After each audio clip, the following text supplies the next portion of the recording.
তাই চা বিস্কিট খাচ্ছি। এই বিস্কিটটা মা নিয়ে আসলো, কি টেস্ট বিস্কিটটা। আজকে আমাদের এখানে ভোট। গুড মর্নিং সবাইকে। তো আমাকে দেখতে পেতনির মতো লাগছে, কারণ ঘুম থেকে আমরা উঠলাম একটু আগেই। আজকে ভোট, আজকে আমারও উইক অফ পড়ে গেছে, সবাই বাড়িতে আজকে সবার ছুটি। বাবার তো ভোটের ডিউটি আছে, তো যখন দরকার পড়বে তখন যাবে। তো আজকে সবাই বাড়িতে।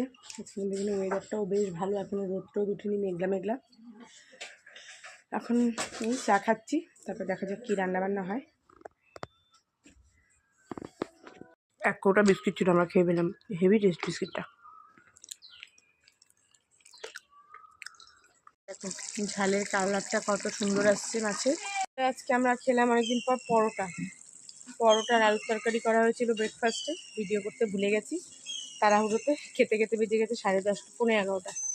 তো ওই জন্য তারপর খাওয়া দাওয়ার পর এই যে রান্নার তোড়জোড় হলো। রান্না মোটামুটি হয়ে আসছে, ব্যাস তাহলে বুড়াকে প্রয়াগেরও স্নান টান করা হয়ে গেছে, গুল্লুও স্নান হয়ে গেছে, মারও হয়ে গেছে, খালি আমারই বাকি। বাবাও স্নান করে দিয়েছে। আমি ছুটির দিনে একটু লেট করেই করতে ভালোবাসি, সব কাজকর্ম সেরে নিই তারপরেই করবো। সেজন্য সেদিন ঝড়ে আমাদের এখানে বাড়িতে যেমন গাছ টাছ ভাঙছে, কলা গাছ ছিল আমাদের, সব পড়ে গেছে। দাঁড়া পরে দেখাচ্ছি ভিডিওতে। এদিকে গুল্লু দেখো পুজো দিয়ে দিয়েছে, আর এখন দেখো পদ্ম ফুটছে, স্থলপদ্ম। আমার ভীষণ ভালো লাগে এই ফুলটা।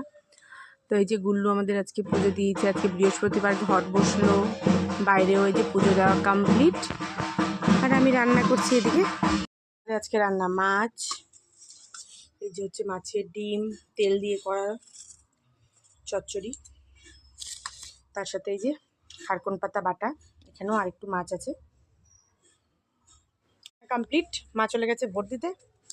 এবার আমি যাব স্নান করতে। রান্না বান্না সব হয়ে গেছে।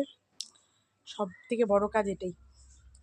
আজকে ছুটির দিন বলে, মানে কতদিন পর যে মানে ছুটির দিন এত আরামে কাজ করছি বলার মতো না। আসলে এই দুটো দিন ছুটি ছিল, 2 সপ্তাহ, এত তার মানে কাজকর্মের মধ্যে দিয়ে গেছে, ছুটিটাকে আর ছুটি বলে মনে হচ্ছিল না। তো আজকে ছুটিটাকে খুব মানে রিল্যাক্সিং লাগছে বিশাল। তো এখন এই খাওয়া দাওয়া করে টেরে একটা ভালো করে ঘুম দেবো আমি। স্নান সেরে এসে খেতে বসে গেছি। এই যে প্রথমে ছিল খারকন পাতা বাটা। আমার ভীষণ ভালো লাগে খারকন পাতা বাটাটা খেতে, আর এটা এই সময়টাই পাওয়া যায়। তারপর এই যে মাছের তেল, ডিম ভাজা ভাজা ছিল, তো তেলটা বেছে নিয়ে আমি ডিমটাই নিলাম। তেল আমার খুব একটা পছন্দ হয় না। আর তারপর ছিল এই মাছটা এত ভালো ছিল খেতে, ভীষণ ফ্রেশ ছিল। তো মাছের ওই তেলগুলো আমি খাইনি, ওগুলো আমাদের গুল্লু খুব ভালো করে ওকে দিলাম, আর বাকি মাছটাই আমি খেলাম। খুব সুন্দর হয়েছিল মাছটা খেতে।